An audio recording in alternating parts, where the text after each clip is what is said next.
Salut les amis, j'espère que vous allez bien. On se retrouve pour le débriefing de NXT TakeOver 31 ou 31 ou l'appelez comme vous voulez. En tout cas, on se retrouve pour débriefer le pay-per-view que je viens de finir, que je viens de regarder. Et si donc vous vous demandez forcément quel a été mon avis sur ce pay-per-view, est-ce apprécié? Ai-je trouvé ce pay-per-view banal? Est-ce qu'il était chaotique? Est-ce qu'il est à l'image de Raw? Est-ce qu'il est à l'image de ce que peut produire NXT? Je précise pour information, bien évidemment, que NXT TakeOver est arrivé après un show de NXT hebdomadaire assez particulier, pour dire, puisque c'était pas un show de ouf, hein. Clairement, moi je l'ai classé en tant que quatrième, ça veut dire le pire show de la semaine. Donc la WWE se devait concrètement de mettre les bouchées doubles dans un pay-per-view qui en général, comme je l'ai déjà rarement déçu, hein, clairement, on a en général de beaux matchs, on a en général des moments d'émotion, hein, notamment. Mais là, je vais tout de suite mettre les pieds dans le plat et tout de suite vous donner mon avis général. Ben, on va pas tourner autour du pot. C'est un. Alors, je sais ce que je vais. J'ai trouvé ce pay-per-view. Le terme va vous paraître très fort. Qu'on soit clair là-dessus, vous allez trouver ça très fort, vous allez trouver ça très violent. Mais j'ai trouvé ce pay-per-view euh, banal en fait. Banal dans le sens. Alors, pourquoi banal? Parce que certains vont, limite ont dû tomber de leur chaise littéralement. Hein, déjà relevez-vous, hein, bien évidemment, ne vous restez pas au sol. Mais pourquoi je dis que ce pay-per-view, je l'ai trouvé banal? Alors, je ne l'ai pas trouvé banal par rapport aux matchs qui ont été proposés. Clairement, euh, la totalité des matchs qui ont été proposés, que ce soit Santo Escobar contre Isaiah Scott, que ce soit Kai O'Reilly qui fait face à donc Finn Balor, c'était très bien, on pourra bien sûr détailler tout ça. Yoshirai, alors la petite déception finalement, ça resterait Yoshirai contre Candice LeRae, j'en parlerai plus en détail bien évidemment. Damien Priest contre Johnny Gargano était très bon. Le match entre Kushida et Velveteen Dream, intéressant, notamment le final. Mais pourquoi je dis que ce qui s'est passé était assez banal? C'est parce que finalement, tu ressors de ce pay-per-view en fait, tu ressors de ce pay-per-view sans enseignement de ce qui s'est passé avant. Quand tu regardes bien tous les NXT Takeover, en général, NXT Takeover va te donner, on va dire, une nouvelle pièce qui va t'emmener vers le prochain pay-per-view, qui est donc Halloween Havoc, qui aura lieu donc a priori dans un mois. D'ailleurs, c'est assez étonnant de le dire, la WWE écoute quand même assez étonnant, puisque on aura d'ailleurs deux pay-per-view dans le même mois, un le 5 octobre et l'autre finalement qui aura lieu le 28 octobre. Est-ce que ça a une raison particulière? Est-ce que pour cela que d'ailleurs la WWE n'a pas souhaité littéralement pas débuter des choses, ça peut être une éventualité, mais c'est vrai qu'il faut le reconnaître. Moi j'ai trouvé ce pay-per-view, il apportait pas grand-chose. Alors encore une fois, les matchs ont été plutôt intéressants, on va les détailler.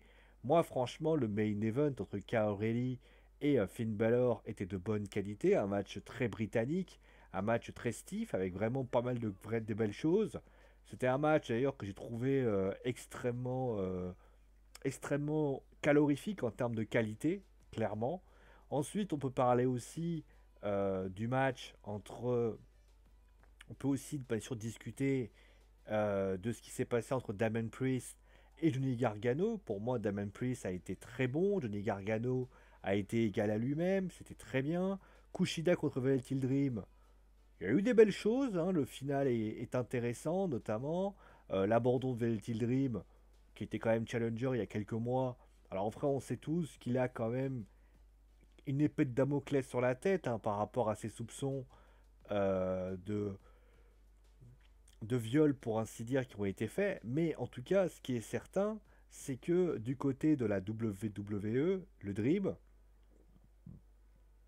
le match était très bien. Honnêtement, ça a été plutôt bien amené. Santo Escobar, Isaiah Scott, franchement, j'ai adoré. C'était un excellent match qui a été proposé. J'ai trouvé vraiment que ça tapait du petit bois. C'était vraiment un match très cruiserweight et honnêtement, j'ai pris beaucoup de plaisir à regarder. Maintenant, il reste Candice LeRae contre Yoshirai. Je vais plus donner mon focus dessus plus tard. Mais pourquoi j'ai pas. Mais au final, quand tu fais le tri de ces 5-6 matchs, bah tu te rends compte, hélas, que le match entre Damon Priest et Johnny Gargano, bah au final, tu n'es pas plus avancé que ça. Tu n'es pas plus avancé que ça. Isaiah Scott contre Santo Escobar, t'es pas plus avancé que ça. Le match entre. Alors, Kushida, il peut y avoir eu une histoire par rapport à ce qui va se passer par la suite, mais t'es pas plus avancé que ça. Peut-être qu'il y a un heel turn de Kushida, mais au final, t'es pas plus avancé que ça. Le match entre Kyle O'Reilly, c'est plus l'après-match qui va te donner envie. Mais d'un côté, Kyle O'Reilly contre Finn Balor, bah au final, t'es pas plus avancé que ça. Tu te poses pas mal de questions. Le match entre Candice LeRae et Yoshirai, bah au final, c'est plutôt l'après qui est, on va dire, avec les arrivées des deux lutteurs, des deux lutteuses, qui va plus avancé que ça. Et ça donne finalement un sentiment étrange, c'est que la WWE et NXT, en tout cas NXT Takeover édition 31, bah ça nous a pas plus, on n'est pas plus avancé que ça en fait. Et c'est ça que j'ai envie de dire. Les matchs sont de bonne qualité, les matchs, mais moi de mon point de vue, j'ai trouvé que ce show, ce pay-per-view, euh, il était pas plus avancé que ça. Et ce qui me gêne le plus, c'est qu'on n'est pas plus avancé que ça. Et plus important, c'est qu'il n'y a pas de moment marquant dans ce pay-per-view. Je veux dire, par exemple, le match entre Keith Lee et je crois que c'est Adam Cole, je crois. Keith Lee et Adam Cole est plus marquant, alors que ça a lieu notamment à NXT, par rapport à ça. Le match entre Karen Cross et Keith Lee est bien meilleur, même si on sait que Karrion a eu quelques soucis physiques. Le NXT Takeover 30 est pour moi mieux amené, plus construit, apporte plus de choses et donne plus envie à regarder. Le match, et d'ailleurs, je tenais juste à le signaler, la dernière fois que j'ai vibré devant un takeover, ça commence à faire long. C'était le War Games. C'était en novembre 2019. Là, c'est vrai que l'année 2020, j'ai encore du mal à vibrer sur un takeover. Alors attention, encore une fois, je ne vibre pas parce que les matchs sont pourris, je ne vibre pas parce qu'il n'y a pas d'émotion. On n'est pas plus amené que ça en fait. On n'est pas plus, on se sent pas plus que ça. Il y a des moments où j'ai vibré. Le match entre Tegan Nox et Dakota Kai était excellent pour moi. D'ailleurs, j'ai pas pu vous le faire les debriefings, mais je parlerai bien sûr du match entre Sasha Banks et Bailey. Pourquoi c'est une catastrophe et pourquoi ça a été mal fait cette semaine. Mais moi, de mon point de vue, je pense que de la part de la WWE, ça a manqué d'histoire en fait. Voilà, ça a été. C'est relativement une histoire. Et l'histoire n'a pas été bien racontée. D'ailleurs, l'image concrète, justement, on va en parler, c'est bien évidemment le match féminin. Le match féminin qui a été, et c'est rare que je dise ça pour NXT, je l'ai trouvé extrêmement brouillon. Brouillon. Et ça, c'était. Je veux dire, tu vois, Candice LeRae qui arrive, qui a donc fait face à Yoshirai. Le match, il n'est pas exceptionnel du tout. Voilà. Candice a fait des choses. Yo a fait des choses. Voilà. Il y a eu un duel. Il se passe qu'à un moment donné, l'arbitre se fait prendre un coup. Alors, je veux bien. Mais là, Johnny Gargano arrive. Et Johnny, il veut faire le tomber donc pour permettre à sa femme de remporter la ceinture. Déjà, il y a une incohérence énorme. Je veux dire, même si le tombé avait réussi, explique-moi comment tu justifies le tombé de Johnny Gargano, sachant qu'il y a l'arbitre officiel qui est encore là. Il n'y a rien, il n'est pas arbitre spécial. Donc déjà, ça c'est la première chose. Ensuite, ils ont essayé de jouer un peu à la doublardise. Pourquoi pas? Mais le truc, c'est que moi, je me suis posé la question, je me suis dit, ben ouais, mais il est où Damien Priest? Je rappelle que Damien a fait équipe avec Yoshirai la, à NXT, alors que ma mère est en train de s'étouffer, en train de mourir toute seule, à NXT, bah, j'ai envie de dire non, ça suffit pas. Alors pourquoi il n'est pas venu? Pourquoi il n'a pas aidé? Eh ben dis donc. Euh, pourquoi il n'est pas venu? Pourquoi il n'est pas intervenu dans ce match? Pourquoi il n'a pas empêché? Voilà, ça c'est quelque chose qui m'a posé comme question. Et puis l'après-match, pour moi, il est complètement raté. C'est-à-dire que tu fais revenir, donc tu annonces donc par un petit spot l'arrivée de Tony Storm, d'ailleurs qui confirmerait littéralement des départs de NXT, hein. Tony Storm qui intégrerait donc NXT. Pourquoi pas? Moi l'idée est pas mal, je veux dire, bon, c'est juste une annonce. Mais le souci, c'est que juste après, donc il y a quelques secondes après, tu fais venir Ember Moon. Là, il y a un problème. Il y a un problème parce qu'au final, tu fais venir deux lutteuses et aux dernières nouvelles, Tony Storm, bah, désolé de dire, c'est pas pour faire offense à Ember Moon, mais Ember, en fait, on a un petit peu, on est quasiment en train de se dire, ben ouais, mais en fait, on s'en tape en fait. Alors on s'en tape pourquoi? Parce que les gens vont te dire, oh, tu l'aimes pas Ember Moon? Non, c'est pas par rapport à ça.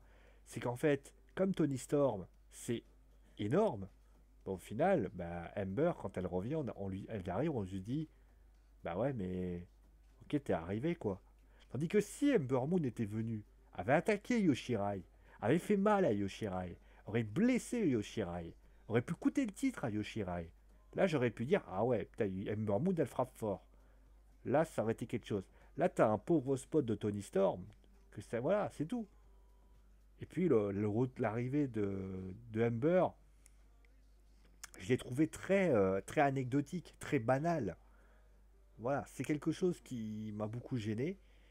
Après, je vais pas non plus taper sur le pay-per-view à fond. Je veux dire, moi, j'estime que si la WWE a opté pour ça, c'est peut-être tout simplement qu'ils sont en train de faire un cycle. On sait qu'il y a un draft qui aura lieu vendredi et lundi prochain.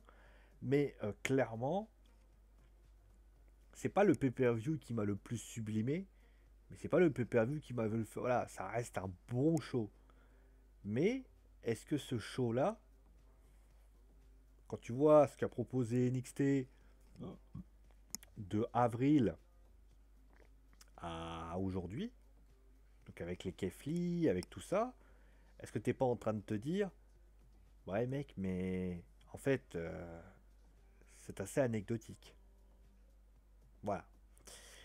Donc, c'est pas un mauvais pay-per-view, encore une fois, je répète, parce qu'il y a des gens qui vont venir me casser les noix en me disant, voilà, t'aimes pas le catch, machin. C'est pas en train de dire ça. C'est que moi, de mon point de vue, c'est un pay-per-view que j'ai trouvé banal. Tu n'apportes rien de plus. Je veux dire, moi, je m'attendais peut-être. Alors, Ridge Rodland, pourquoi pas. Mais au final, ce ne sont que des micros-annonces et ça ne suffit pas pour moi. Voilà. On va s'arrêter là pour aujourd'hui. Merci à vous tous d'avoir suivi l'émission. Dites-moi ce que vous avez pensé de ce pay-per-view. En tout cas, gros bisous sur le coin de la truffe et ciao les amis.